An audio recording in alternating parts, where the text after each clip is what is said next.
Kontrobersyal na aktor na si Bibi Gandang Hari may bagong pasabog sa asawa ng kanyang ex na si Zoren Legaspi.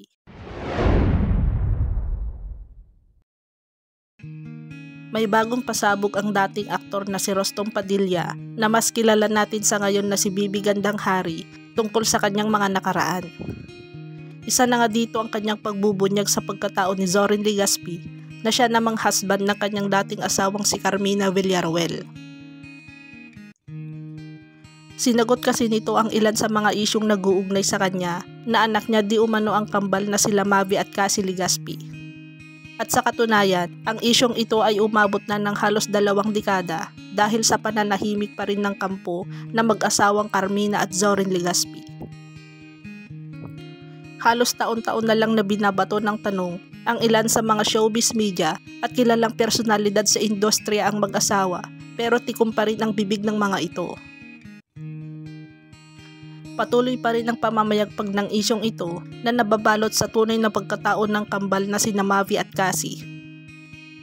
At ang isyo tungkol sa DNA test ng 2 bata noon ay hindi na naisapubliko ng pamilya Legaspi na nag-ugat nga para kwestiyonin ng mga netizens ang mag-asawang Carmina at Zoren tungkol dito sa naging resulta ng nasabing pagsusulit sa pagkakakilanlan ng tunay na ama ng kanilang kambal.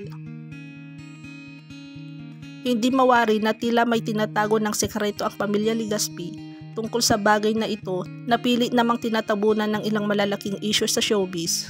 Pero hindi pa rin mawala ang mga taong gustong malaman ang buong katotohanan sa pagkatao ng dalawa, at ang mas nakakaloka dito ay hindi alam sa iisang tao na kututok ang pagkakakilanlan ng ama ni Cassie at Mavi. Dahil isa rin sa mga matutunog na pangalan dito ay ang 90s hang actor na si Agamula. Kaya gano'n na lamang kabig issue ang dalawa ang tungkol sa mga bagay na ito na bumabalot sa matalinhagang pagkatao ng kambal ni Carmina at Zoren. Sa ngayon masaya at tahimik na naninirahan sa US si Rostom Padilla aka Bibi Gandang Hari matapos matanggap ang kanyang American citizenship noong 2022. At nito lamang linggo, masayang ibinahagi sa kanyang Instagram na siya ay isang certified student ng Los Angeles School sa California kung saan kumuha siya ng pangalawang kurso. At masaya rin itong ibinahagi ang isa sa kanyang mga naging achievement sa nasabing school bilang isang Student of the Month. Sa kanyang naging interview sa US media personality na si Vivian Alcaide, dito maraming bagay siyang inamin tungkol sa kanyang mga naging buhay, lalong-lalo na bago pa man siya naging tunay na ganap bilang si Bibi Gandang Hari.